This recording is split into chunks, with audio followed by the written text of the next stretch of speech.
आता राजकीय वर्तुळातून एक बातमी बघूयात। आगामी काळात होऊ घातलेल्या विधानसभेच्या निवडणुकीपूर्वीच गोंदियाच्या विधानसभेवरून महायुतीतील राष्ट्रवादी आणि भाजपमध्ये रस्सीखेच बघायला मिळतेय।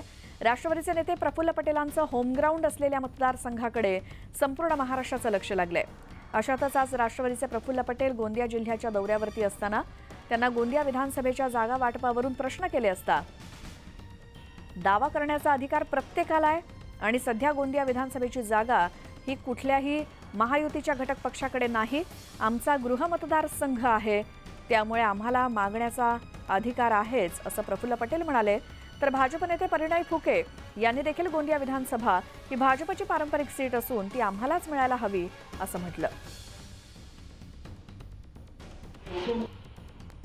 गोंदियाची जागा सध्या ते रिकामी आहे, कुठल्या पक्षाकडे नाही आहे, महायुतीच्या घटक पक्षाकडे आज ही जागा कोणाकडे नाही, म्हणून आम्हाला अधिकार आहे आणि गोंदिया जिल्हा आणि गोंदिया आमची विधानसभा हे आमचा स्वगृह म्हणजे आमचा जिल्हा आहे, जिल्हा आमची सीट आहे, मागण्याचा अधिकार आमचा आहेच।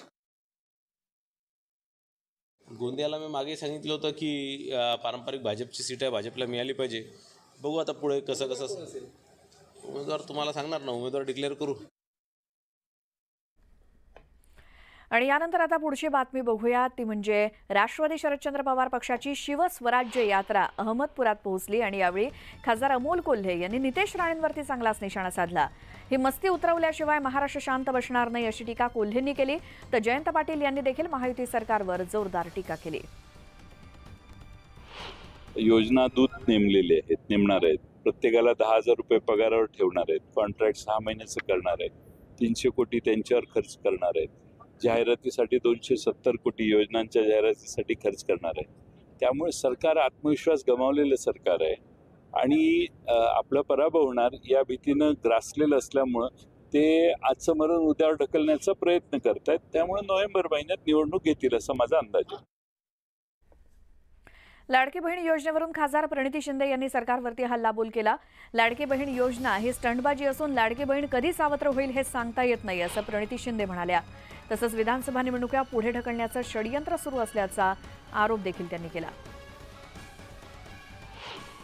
लाडकी बहीण योजना हे एक पॉलिटिकल स्ट्रॅटेजी आहे, स्टंटबाजी आहे आणि बहिणींना अर्थात सन्मान होत असेल या माध्यमातून ठीक आहे, पण खरं तर भाजपची मानसिकता ही महिलांच्या विरोधातली आहे। ती लाडकी बहीण कधीही सावत्र बहीण होण्याची शक्यता आहे इलेक्शन नंतर।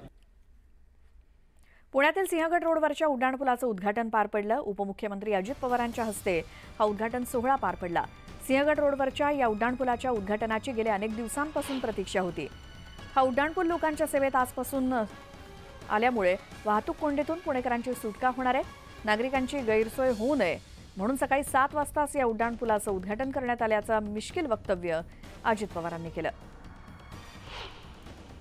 सिंहगड रोड उड्डाणपुलाचं उद्घाटन होतंय, ही पुणेकरांच्यासाठी स्वातंत्र्य दिना दिवशी मिळालेली अत्यंत आगळी वेगळी अशी महत्वाची भेट आहे।